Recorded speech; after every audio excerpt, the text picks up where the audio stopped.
Shalom and welcome to this edition of Revealing the Truth, where we cover the headlines, the heart lines, and biblical truth.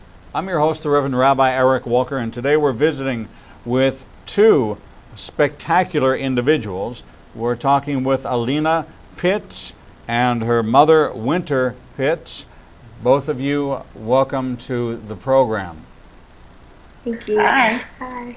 Now, we're going to start with Alena because she is officially the youngest female African-American author at the ripe age. At the time of her signing, she was 12. She's now 13 to be represented by a major book publisher with her book release, Hello Stars, which just came out. She was also a lead actress in the recent blockbuster film War Room. Her book teaches about the value of perseverance as well as going for your dreams while keeping your feet on the ground and your eyes on the stars.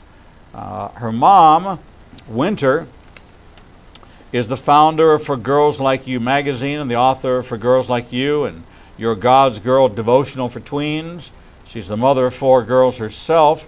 Her mission is to empower and equip girls to walk boldly into becoming who God created them to be and to provide parents with the resources and support needed to raise strong Christ followers. Wynter, her husband Jonathan, and 4 daughters reside in Dallas, Texas, and she is the co-author with Alena of this new book brought out by Zonder Kids called Hello Stars. So I'm going to start with you, Alena. Okay. You recently had a birthday, so happy birthday. Thank you. You're now officially a teenager. Yes. Okay, and how has life changed for you now that you're a teenager? It hasn't changed as much as I thought it would. Nothing really has changed that much besides I'm 13. And, well, at the hotel like last week, I got a little bit more freedom. Like I went down the elevator by myself and stuff. And I'm more tired now. So. You're more tired? Hmm. Yeah, age, as you get older, you get tired easier. I can see how that could wear on you. That transition from 12 to 13 it's a big jump. It's a whole new world. So you were in a movie called War Room. Yes. What role did you play in that movie? I played the daughter of the daughter of Priscilla Shire in the movie. What was your name in the movie? Danielle. Danielle. And so this was a starring role.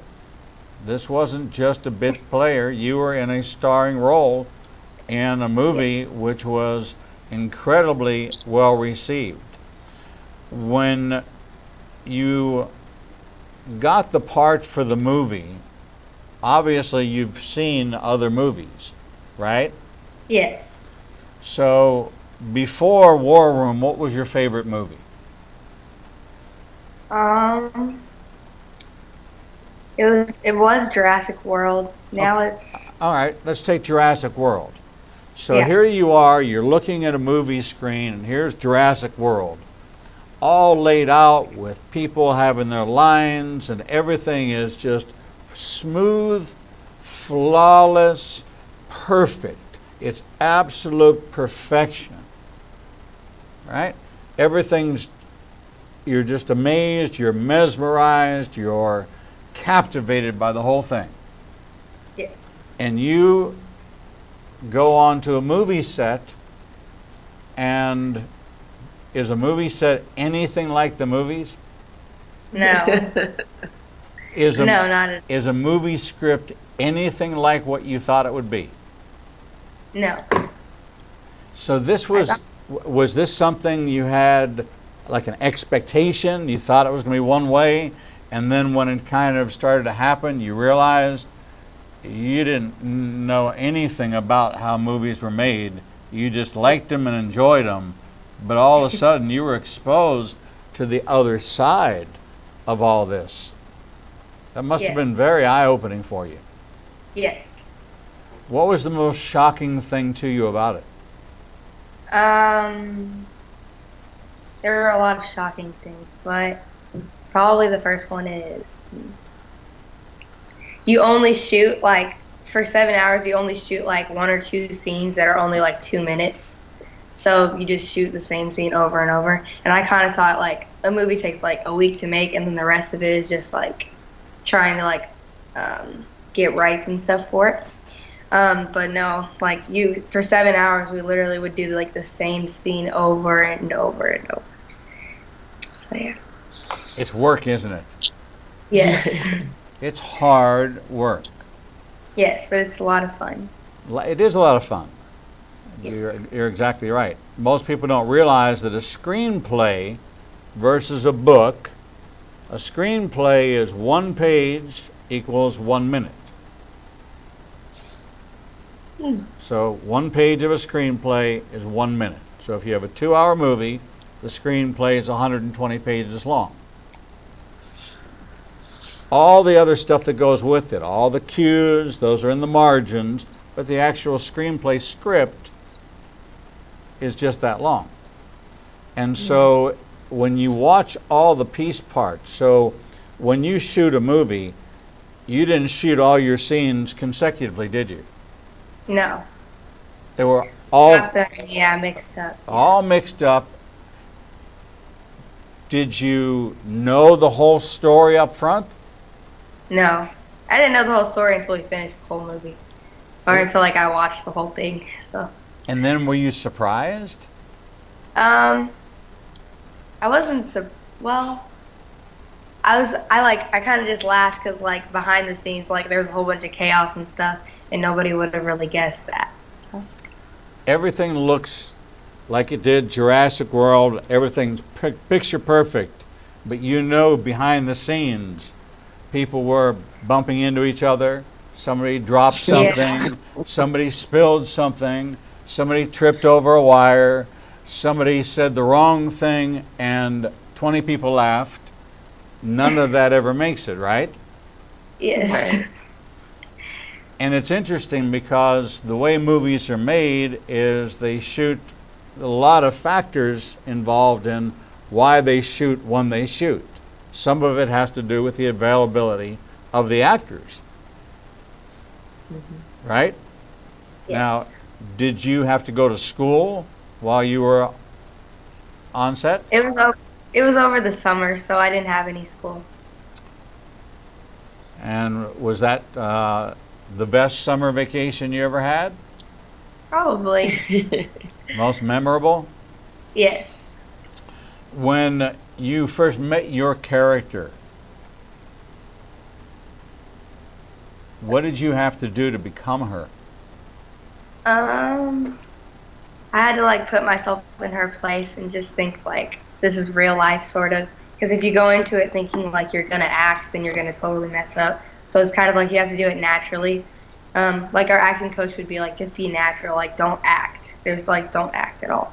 So it's different in like actual plays because that's actually acting. So that's what I expected. But it was a lot of like just be natural and like go with it sort of. Did you find that made it easier for you to be the same person all the way through? Yes. And that really is the secret, isn't Yes. Yes. Because if you are you in that character as that person, you're going to be you, and who you are adds to the dimension of who the character was created to be. Yes. Now, since the film came out and millions of people have seen it, what's changed in your life? Kind of everything. Mainly my schedule and things that like I do and don't do. Like normally I wouldn't be doing this or any other interviews just because I was like a normal little girl. So probably interviews have changed, schedules have changed, stuff like that. Being recognized in the airport. Oh yeah. You've been recognized at the airport? Yes. Did they ask for your autograph? Normally they don't because it's like in the security line, so they're trying to get people going. I and see. like, yeah. I see. And what about now your school? I guess school's out now for the summer? Yes. Okay, but how was it going back to school after you spent your summer filming War Room and your friends spent their summer at the water park? Um, I kind of just tried my best to keep it normal, just because like I think you have to have a balance between like normal life and like acting life. And I love that balance, just because like I love to be a little girl still, sort of. Well, not little, but a girl still. So I tried to make it as normal as possible and still hang out with like the same people and things like that. Well, that's very wise, because that's exactly one of the pitfalls of people not maintaining a balance. And there's a lot of hype, and there's a lot of peer pressure, and there's a lot that goes along with being someone who's out there and not allowing it to change you. So what do you think it is about you that keeps you from falling into that trap? I have a relationship with Christ. I have a relationship with God. And I have great parents and sisters and like great family life. Well, that's probably the best answer you could have ever given. And you're exactly right, because what you see coming out of Hollywood is you're not seeing a whole lot of Christ-centered people. You're finding that people are caught up in the world, and you have lived a perfect example of being in the world, but not of it. Now, do you think that this experience would make you choose your next role or your next play or your next assignment differently? Like, can you restate that a little differently? Sure. Let's say the phone rings and that says, we've got a part for you in a Disney film, and in there's some questionable music. There's more Miley Cyrus. There's more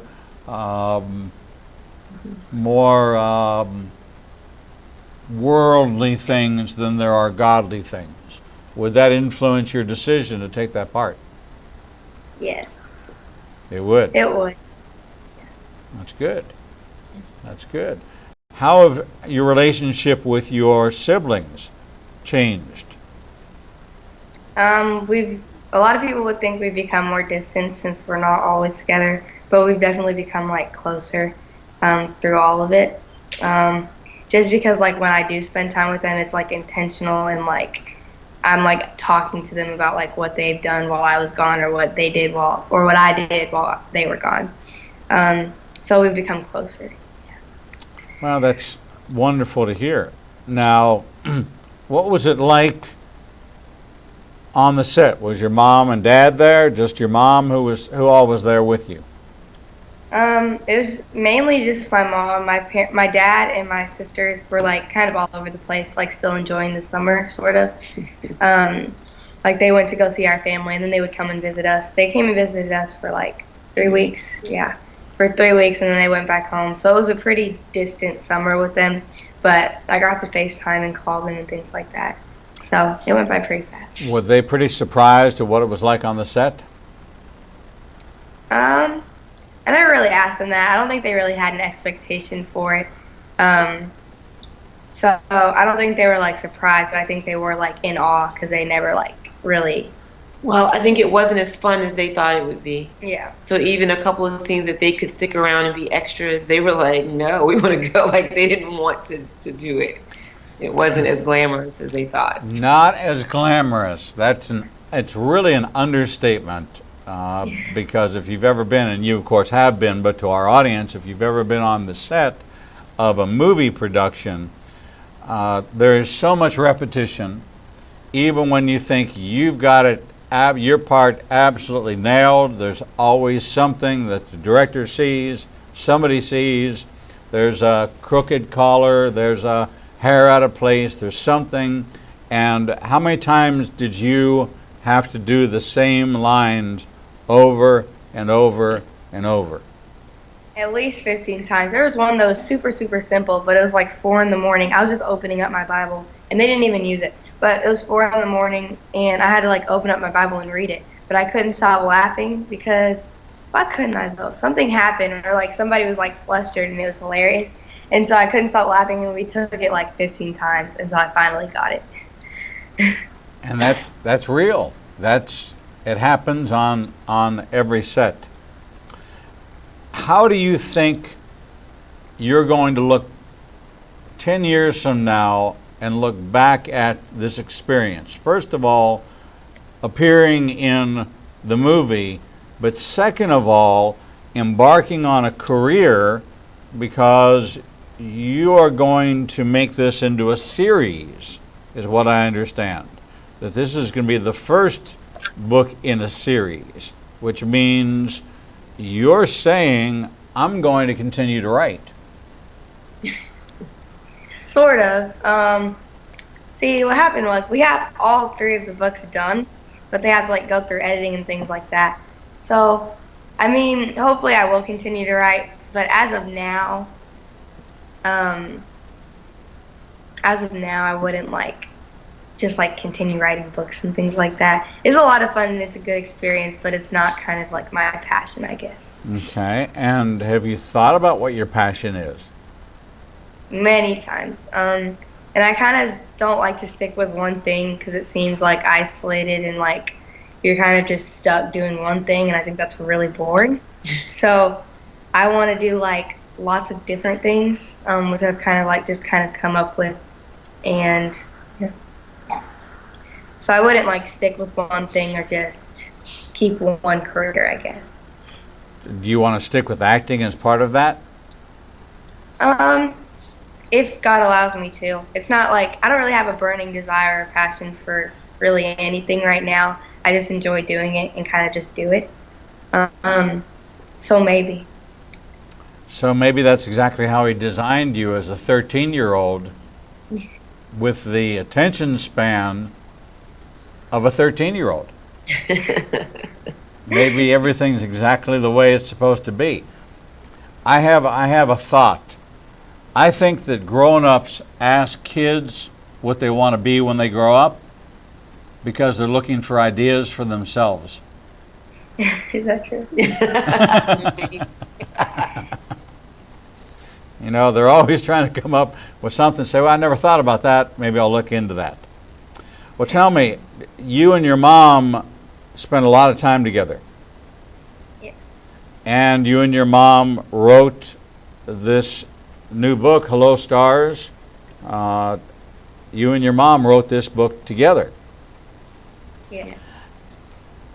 Tell me about that experience. What was kind of the best part of it for you?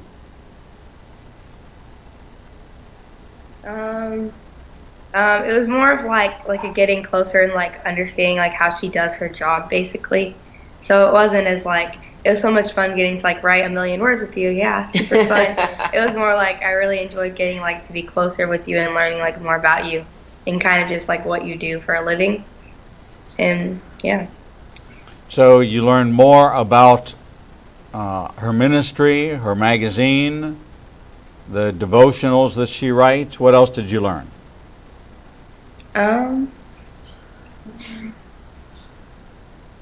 You have to have a big attention span and you have to kind of like be focused to do these kind of things. And so it's kind of hard to do sometimes. But she's like super focused and things like that. So she's good at her job. So now here you have a mom, you've got 4 children and a husband, and her daughter gets a part in a movie, so she's there supporting her, and she's still publishing her magazine, she's still writing her devotionals, she's balancing all this. Were you aware of how complex and how involved and how busy your mom is? I knew she was really busy, but not like that kind of busy. Like she took out time because we still do like sports and things like that. So it's like even more things you have to do. it's difficult. Who was the driving force behind the book Hello Stars? Who created Lena? Oh, me. You did. Yes. And where did Lena come from? Kind of just like a variety of me and my sisters, sort of. Kind of a composite. Yeah. And so this is the story of her sisters, Ansley, Ashton, and Amber. Are they like your sisters? Yes. So the characters are kind of real, aren't they? Yes. And are their experiences real? Most of them, yes. So these are actual experiences that you had that you turned into stories for anyone who's interested in kind of following the life of, would you say that she's an average girl, an above average girl, she's extraordinary? What would you think when somebody says, tell me about Lena Daniels, how would you describe her? She's adventurous. She's not afraid to like do things and just like overcome her fears. I think she's a normal girl. Yeah. Yeah. I think she's a normal. She's 11 in the book, like a normal 11-year-old girl. Yeah. Well, and the experiences are mostly true, but there's some fun things that we added to make it a little more adventurous. Well, Wynter, what was it like working side by side with Alena? It was a treat. It was just special, but like she said, it was a lot of work, and it's hard because we do have the other sisters and life. So it wasn't glamorous. Just like a movie set isn't glamorous, neither is writing a book with your daughter. It's not glamorous. We just, but we had a lot of fun doing it. So it was fun just watching her, how her brain works and the things that she wanted the characters to experience and go through. It was fun doing that journey with her. What from your upbringing did you bring into your marriage? Did you bring into your vision for your family? And how do you see that playing out? Because you at one time were an 11, 12, 13-year-old girl that was right there, like your daughter is now, thinking about what Wynter wanted to be, what Wynter wanted to do, who she was, who she belonged to, and what her dreams and visions were. And what were some of your thoughts as you look back to see what you thought you would be to who you've become? I think the common theme between me as a little girl and even Alena as a little girl and Lena Daniels is just that when we open our hearts to say yes in obedience to God, that He really will do anything possible. Our lives look a lot different as 11-year-olds. I grew up in Baltimore City, single parent house, with my mom and my grandmom. So that part was different, but God was the center of my life, my family life then. So that's the thing that my husband and I have taken from both of our families, just making God the center of our family life. And then just giving God just ourselves to be able to do anything that He wants with it.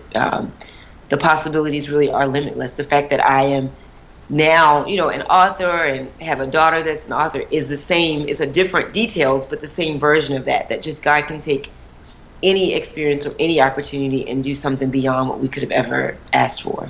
We're going to take a short break from our conversation with Alena and Wynter Piits, authors of the new book, Hello Stars.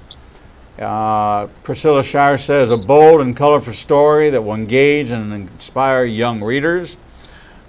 Fresh off the set of the hit movie War Room, young Alena Piits was a lead actress in that, and her mom, Wynter, founder of For Girls Like You magazine and tween devotionals, both accomplished in their own right, drawing their strength from the same place, and that is the wellspring of love of God, and putting Jesus right there at the center of things. When we come back, I'm going to ask you both to share a couple of stories out of Hello Stars, just published, just came out. Faith Girls, Zonder Kids, Alena, and Wynter Piits. We'll be right back. Shalom. I'm the Reverend Rabbi Eric Walker, Executive Director of Igniting a Nation and host of the daily TV program Revealing the Truth, seen live every Monday through Friday from 9 a.m. to 1 p.m. Central Standard Time at www.ianbn.com, and then replayed throughout the day and night via our website. All of our segments can be seen on the Igniting a Nation YouTube channel. Since our launch in January of this year, we've expanded our global reach to over 54 countries with a social media following of over 125,000. Our commitment is to bring you the most in-depth interviews with authors, subject matter experts, and thought leaders from around the world. We have interviewed guests from Israel, Brazil, England, India, and all across North America. All of our authors are featured on the Books and Media page on our website, www.ianbn.com. There you can find a direct link to the book you want to order, and we receive a small commission directly from Amazon. There is no cost to you for this service. In addition to our daily teachings and interviews, we make available to you the archive of all of the interviews on our YouTube, Facebook, Twitter, and Instagram channels. Our live program is available from our homepage, and there is never a charge to you for any of this access. We made the decision long ago that we would remain a commercial-free resource that would not be influenced by any pressure from any outside company.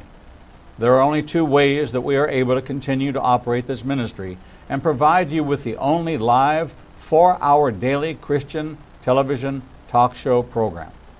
The first is through your support and tax-deductible contributions to Igniting a Nation. These can be made directly through the donate button on the website or sent through the mail to Igniting a Nation, 2700 Corporate Drive, Suite 120, Birmingham, Alabama, 35242.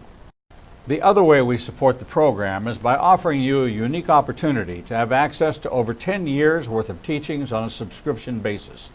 The teaching archives contains all of my prior sermons, Torah studies, prophecy in the news videos, and much more for the low subscription price of $5 per month. This subscription grants you unlimited access to over 800 hours of content not available elsewhere and is updated weekly with the most current prophecy classes. In addition to 20 hours of original TV programming each weekday, we invite you to join us live every Monday, Tuesday, and Thursday evenings for our Prophecy in the News classes. The times and locations are listed on our events page on the website www.ianbn.com. Every day, you and I are faced with the challenge of where we will go to hear the truth. We are committed to bring you the only program of its kind that covers the headlines, the heartlines, and biblical truth. We cannot do this without your support.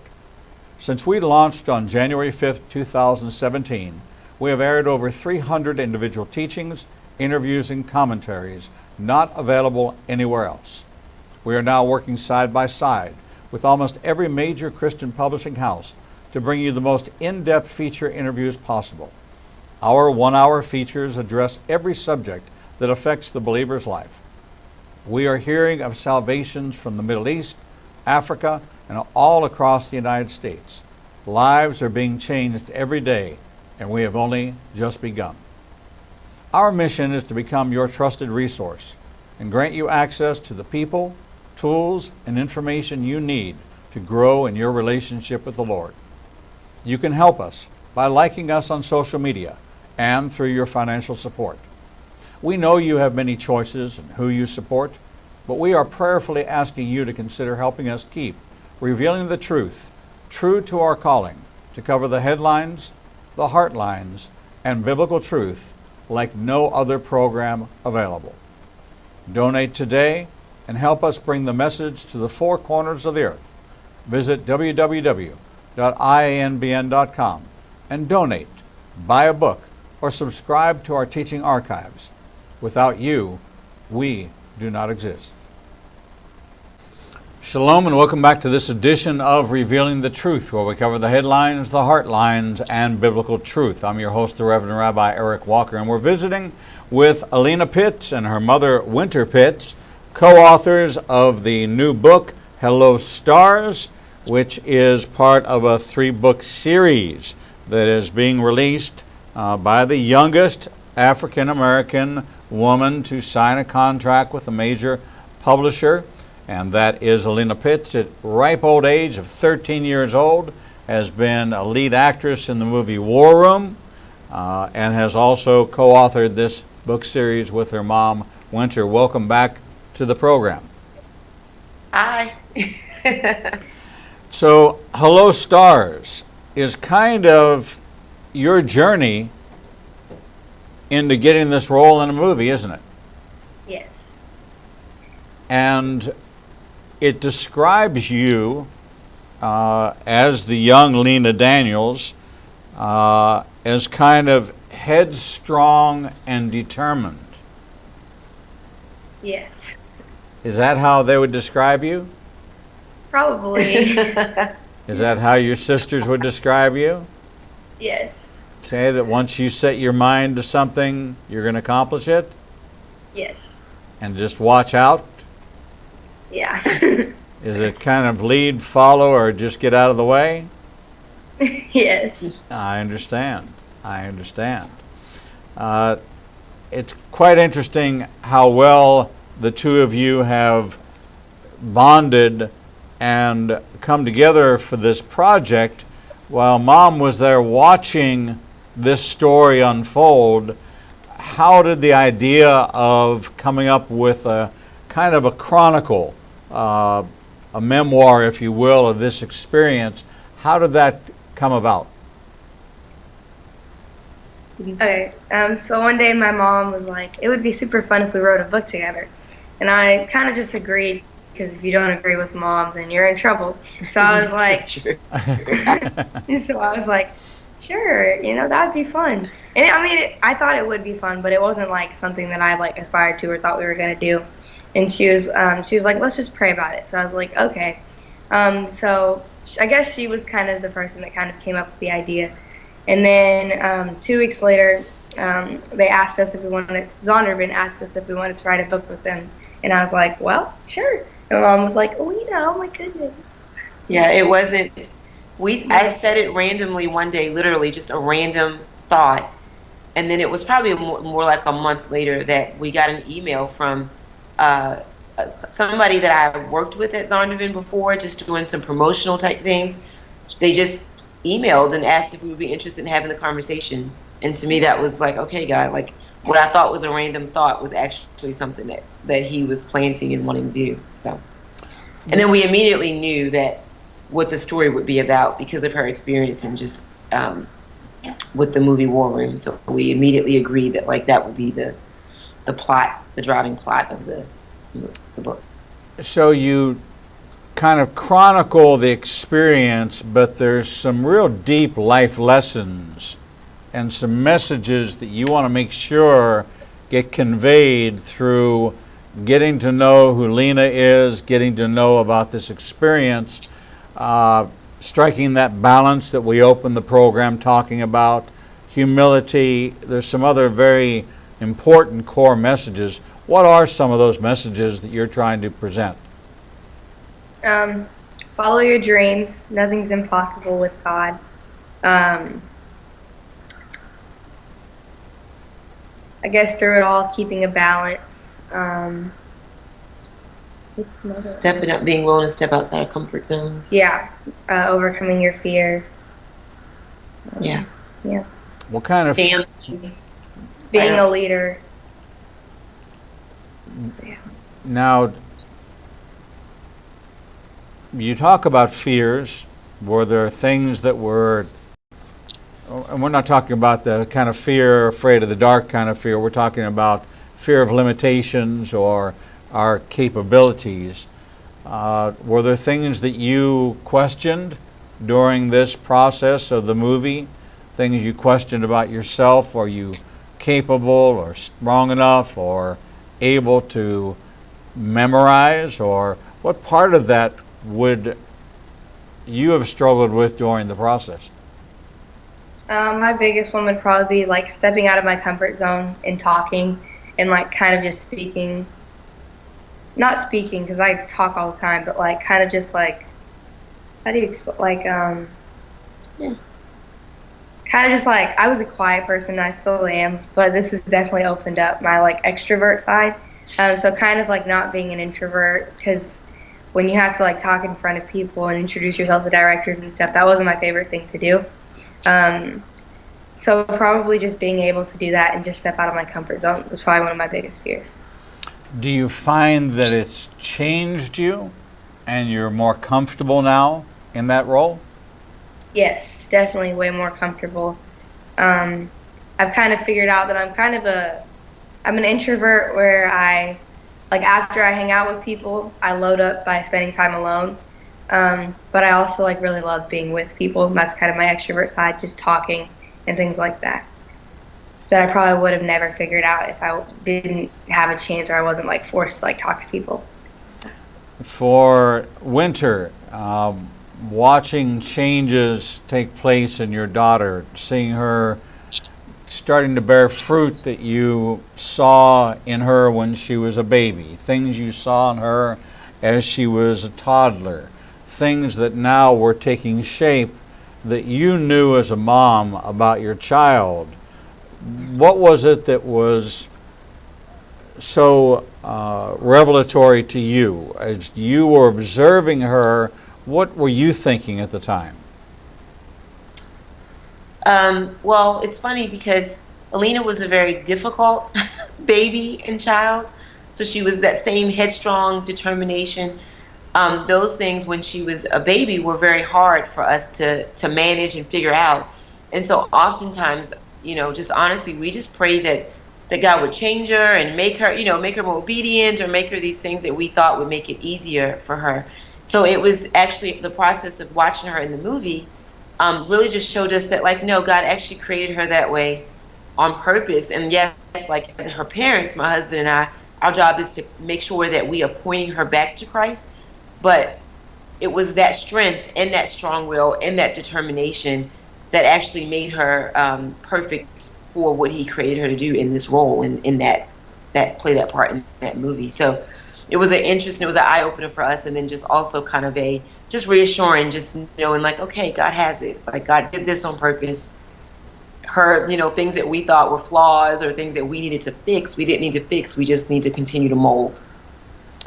Quite an interesting review of what many parents might look back on, the challenges of the youth, and the challenge in how God created all of us, placed us with the families that he placed us with, or gave us the moms and dads that he gave us, and the circumstances. It's for everyone involved, not just for the child, not just for the parent.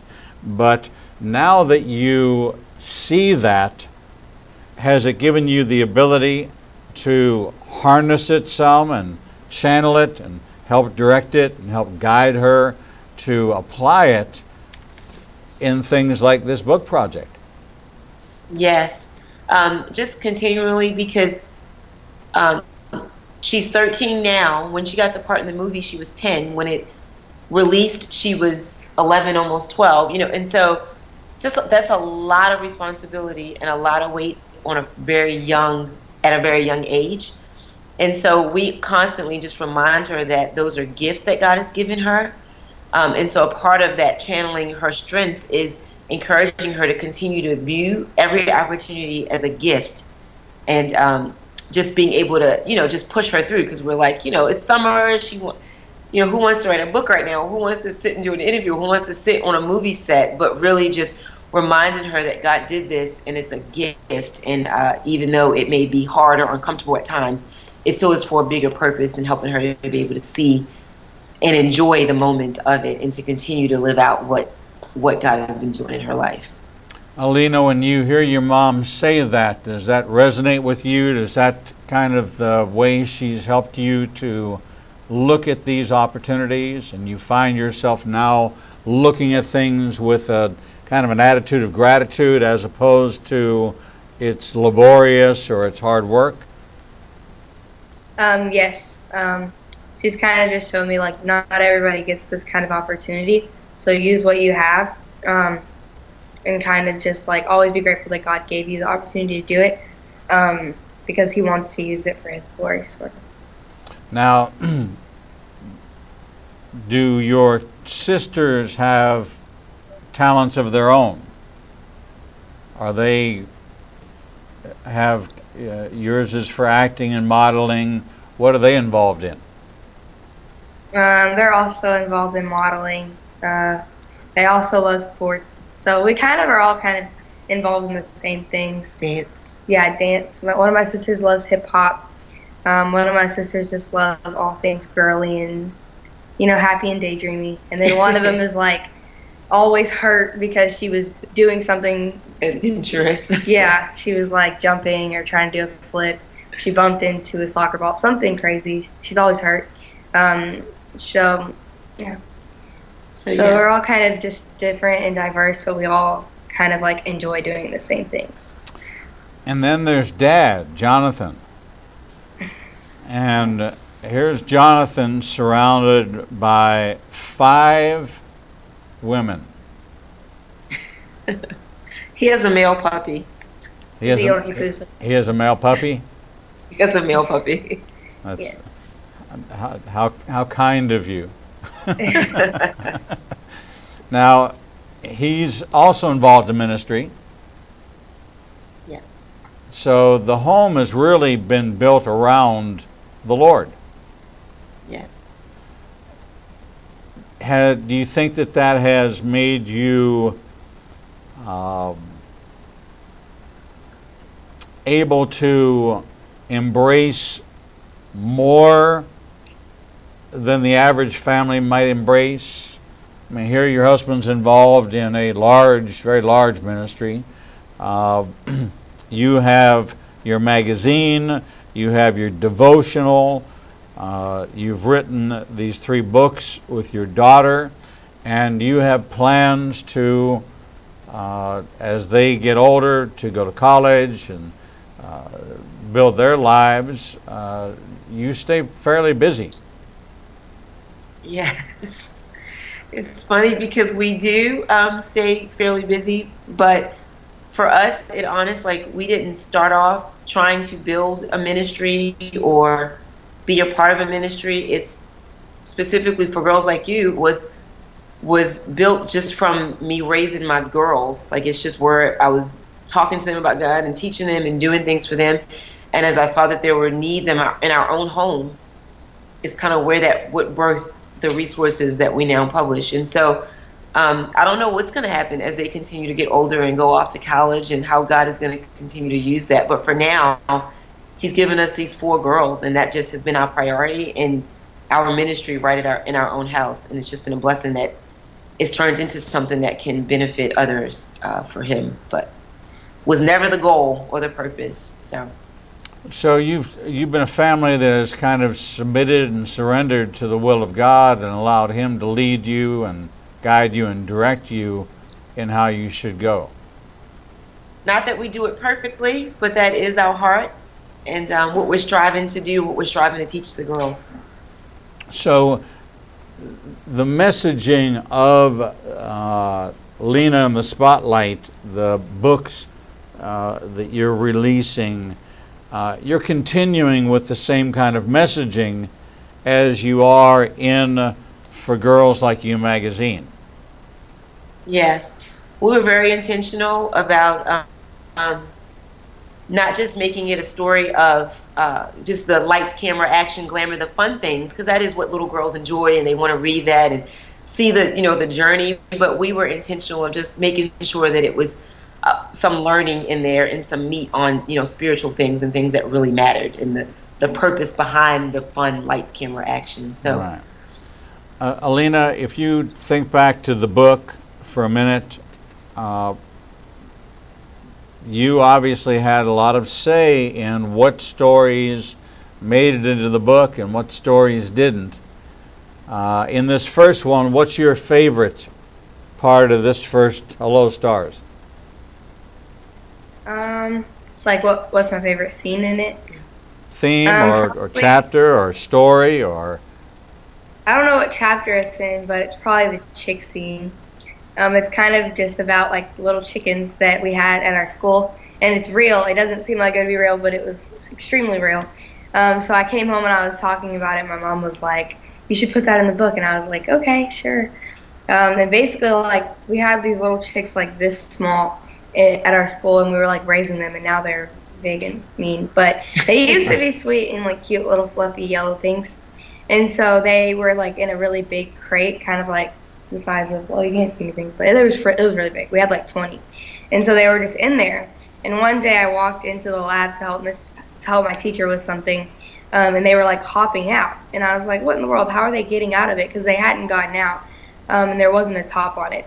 And so when me and my friend went over to the crate, they were like standing on top of each other and jumping out, like off of each other's heads. And so I was like trying to pick them up, and the teacher came in the room, and he was like, "Ah, let the chickens out," and I was like, "I didn't like them, I didn't let them out." And so that was kind of just like one of the scenes that was my favorite. It paints quite a picture, doesn't it, of how some people get ahead is by stepping on the heads of others. You know, it sounds like there's a lot of laughter, there's a lot of fun, but there's also a lot of messaging that's deep within here. The book has just been released, and you're doing interviews about the book. What is your favorite part of this whole project? What has been the most outstanding thing that you will make it a point that when you look back on your life, that this is one story you will always tell? Can you think of what that might be?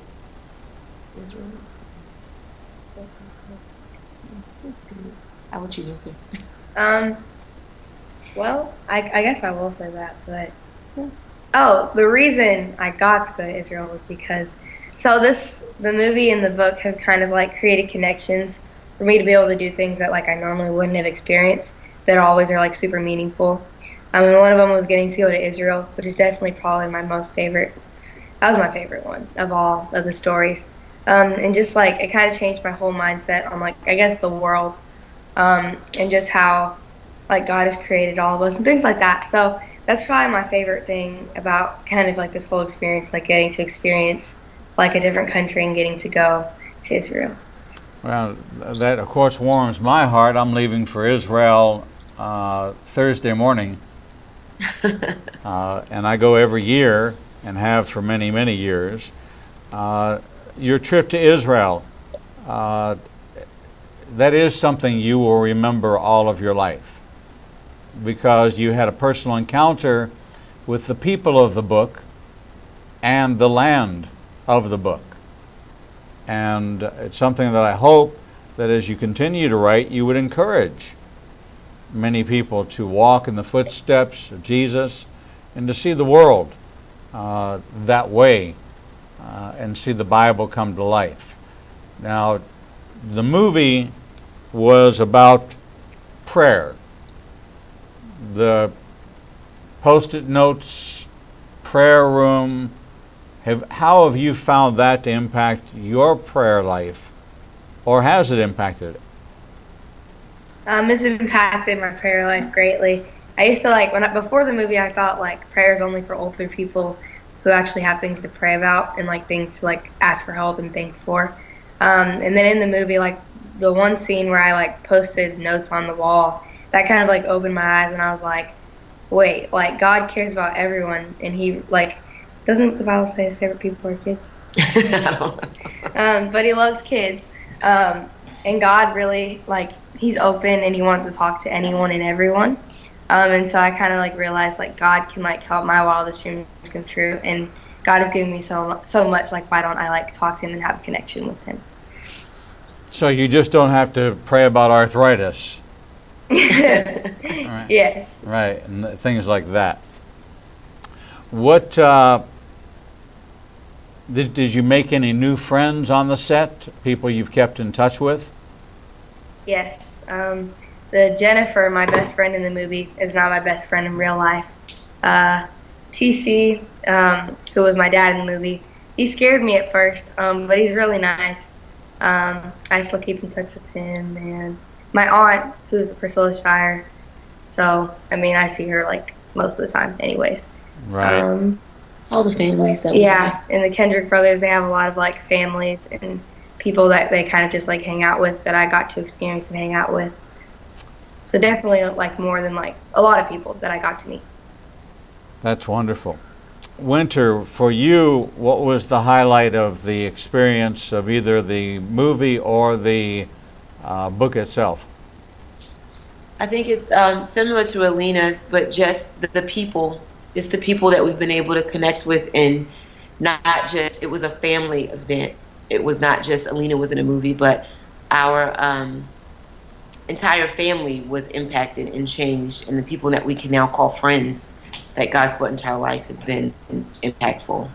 Was there a particular scripture, and I'm going to ask this of both of you.